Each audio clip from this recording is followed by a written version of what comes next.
Hello guys, welcome back to my YouTube channel. So നമ്മൾ ഇന്നൊരു ഒരു ഡേസി ഫ്ലവർ എങ്ങനെ ഉണ്ടാക്കുന്നതെന്ന് നോക്കാം. അതും പൈപ്പ് ക്ലീനർ വെച്ച്. ആദ്യം തന്നെ ഒരു പൈപ്പ് ക്ലീനർ എടുക്കാം. ഞാനിപ്പോൾ ഇവിടെ എടുത്തേക്കുന്ന ഒരു പിങ്ക് കളറ് പൈപ്പ് ക്ലീനറാണ്. എന്നിട്ട് അതിനുശേഷം ഒരു പേനയോ പെൻസിലോ അതോ വല്ല ബ്രഷോ മേക്ക് ബ്രഷോ വല്ലതും എടുത്തിട്ട് അത് ചുറ്റി കൊടുക്കുക. 5 പെറ്റൽസ് ആയിട്ട് ചുറ്റി കൊടുത്തിട്ട് അത് നമ്മൾ അതിൻ്റെ ആ ബ്രഷ് ഊരി, ഞാനിപ്പോൾ ബ്രഷാണ് എടുത്തത്, ആ ബ്രഷ് ഊരി കഴിഞ്ഞിട്ട് അതിൻ്റെ അകത്തെ ഹോളിനകത്തൂടെ നമുക്ക് ബാക്കി വരുന്ന എക്സസ് കയറ്റി കൊടുക്കണം.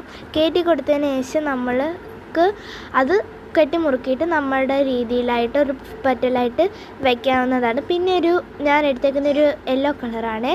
അത് ആദ്യം ചെയ്തപ്പോൾ എനിക്ക് പറ്റിയില്ല. പിന്നെ രണ്ടാമത് ഞാൻ ഒന്ന് ഒടിച്ച് നോക്കിയപ്പം എനിക്ക് പറ്റി. കാരണം അതിൻ്റെ അടുത്ത് ഒരു റൗണ്ട് പോലത്തെ കുരുങ്ങി കിടക്കുമായിരുന്നു, അതുകൊണ്ട് എനിക്ക് പറ്റിയില്ല. അപ്പം നമ്മുടെ സ്റ്റെം ഇച്ചിരി പോരെ. അപ്പം നമുക്ക് ആ ഗ്രീൻ ഒട്ടിക്കേണ്ട അടുത്ത് നിങ്ങൾക്ക് ഗ്രീൻ ഒട്ടിക്കാം, മഞ്ഞ ബാക്കി വരുന്ന എക്സസും കളയാം. Thank you. ഇഷ്ടപ്പെട്ടെങ്കിൽ സബ്സ്ക്രൈബ് ചെയ്യാനും ലൈക്ക് ചെയ്യാനും മറക്കല്ലേ.